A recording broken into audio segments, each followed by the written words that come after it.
Kita kembali ke sini. Nah, di grafik warna hijau, P atau harga lebih kecil daripada AC. Betul. Jadi dia rugi.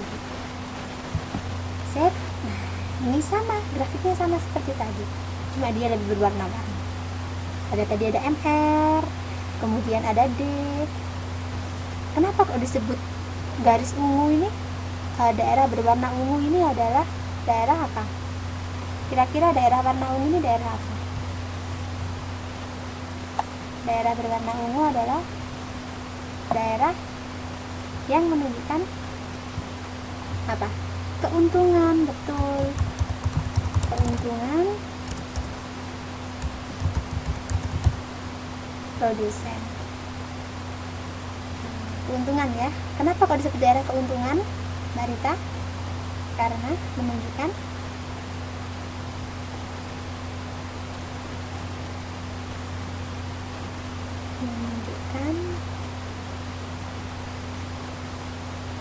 ini sini. Betul, di sini menunjukkan selisih dari P atau di sini harga ya dengan AC. Biayanya di sini di warna merah. Kemudian harganya di warna ungu. Nah, berarti kan selisih dari P dan AC ini adalah daerah keuntungan atau laba dari perusahaan. Jadi, daerah berwarna ungu yang merupakan selisih dari P dan AC adalah daerah yang menunjukkan laba atau keuntungan produsen. Di mana laba ini diperoleh, ingat, pada saat MC warna hijau sama dengan MR warna kuning. Oke.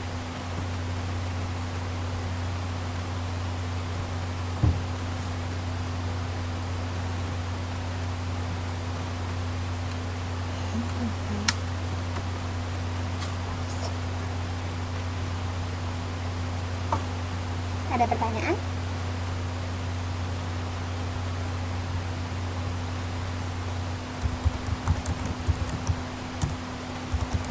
Yang lain ada pertanyaan?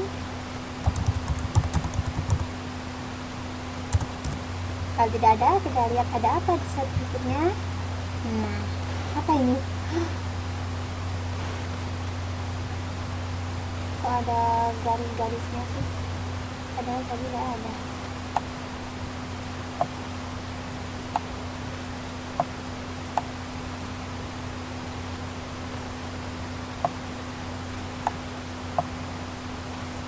Nah, kira-kira garis warna daerah warna kuning ini daerah apa?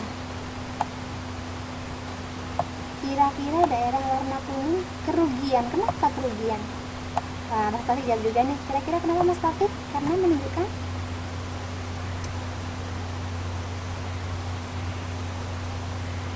judulnya rugi. Aduh. Masa kena judulnya rugi Mas ya?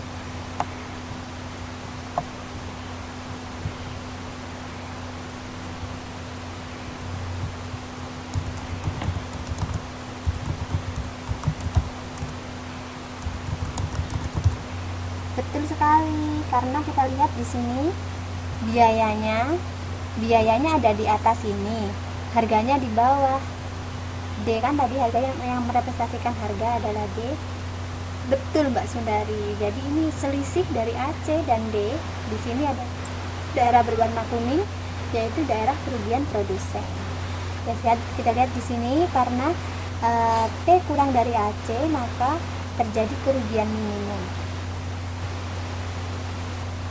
Oke, untuk keuntungan maksimum dan kerugian minimum ada pertanyaan? Saya rasa sudah cukup jelas ya. Sudah menjawab dengan aktif semua nih. Lanjut.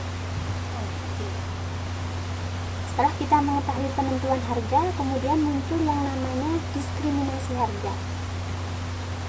Di sini pengertiannya, diskriminasi harga adalah kebijakan yang dilakukan oleh perusahaan monopolis mengenai harga yang pada dasarnya menetapkan harga yang berbeda untuk konsumen yang berbeda. Tujuannya adalah menaikkan jumlah keuntungan optimal.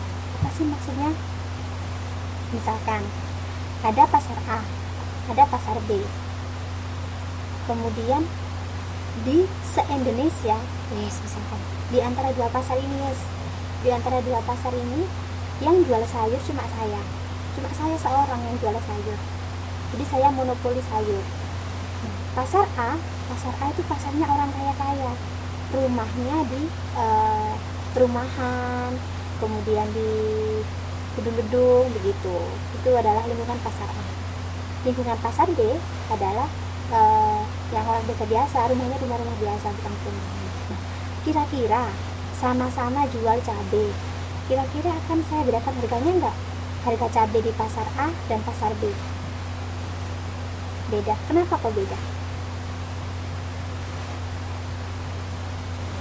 Sama-sama jual sayurnya, yang satu di lingkungan perumahan elit, yang satu di lingkungan perumahan biasa.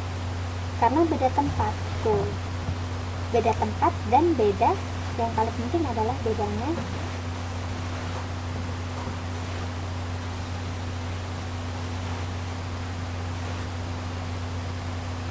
biaya pembayaran tempat, mungkin ada lagi kenapa biaya. Dari segi biaya bisa karena mungkin ada biaya penyewaan tempat dan lain-lain. Beda pendapatan, betul, karena ada segmentasi konsumen.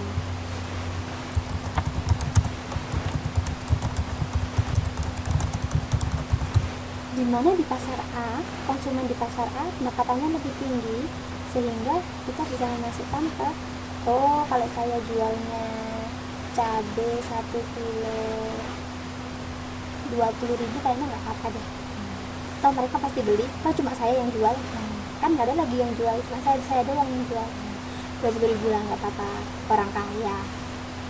Kalau yang satunya pasar B, aduh kasihan nih kalau 20.000 nggak makan sambal mereka, biaslah saya jual 10.000 aja nggak apa-apa. Maka terjadi segmentasi barang, segmentasi konsumen, sehingga terjadi diskriminasi harga. Diskriminasi, masa pasar B cuma 10.000, pasar A cuma 20.000, ya nggak apa-apa, orang kaya, masa orang kaya beli murah. Betul juga. Kemudian bisa dibedakan karena adanya kualitas barang.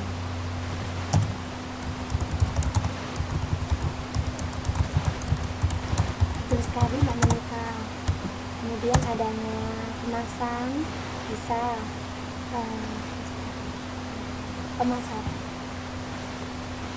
strategi pemasaran, pembayaran pemasaran. Misalkan yang orang kaya dikasih wadah-wadah, dikasih bungkus plastik, dikasih pita, yang orang miskin-miskin dibedel koran aja lah. Lokasi bisa, lokasi atau tempat pemasaran. Banyak sekali faktor yang mempengaruhi diskriminasi harga. Intinya, di mana perusahaan monopoli ini dia memiliki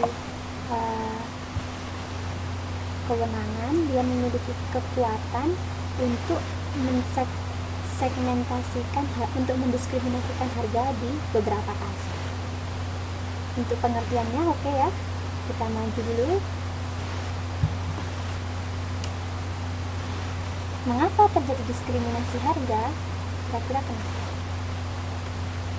Kalau tadi kan kita bahas faktor-faktor yang kira-kira menyebabkan ya.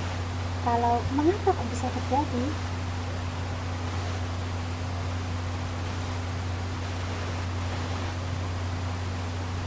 Mengapa terjadi kepada diriku? Beli barang mahal-mahal misalkan. Kita lihat. Karena ada willingness to pay. Kurang persaingan. Tidak ada persaingan, malahan Mbak Sundari kan monopoli. Jadi cuma dia sendiri yang jual. Yang pertama pastinya karena ada willingness to pay. Karena konsumen mau. Kalau misalkan konsumennya tidak mau, konsumen tidak mau membayar harganya lebih mahal dengan produk yang sama. Sama-sama cabai, kalau harganya lebih mahal, yang mending saya beli di pasar satunya. Berarti kan segmennya hilang jadinya.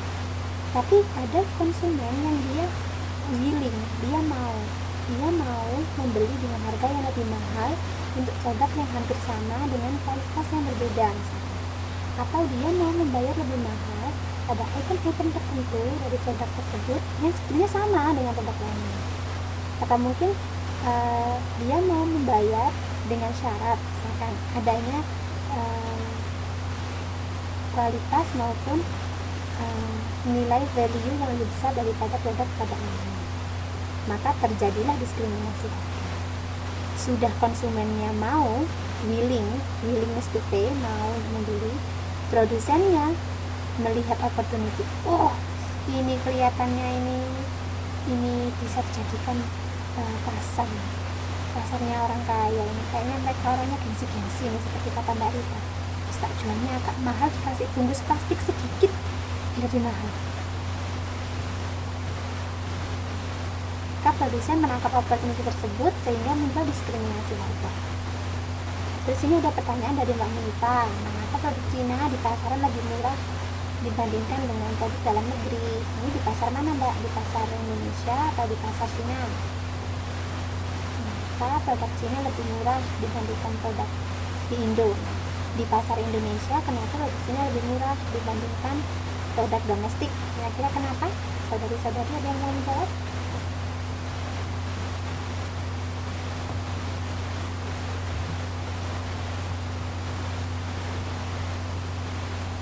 Saudara-saudara juga, bukan hanya saudari hari ini. Permainan ekspor, kata Mas Taufik.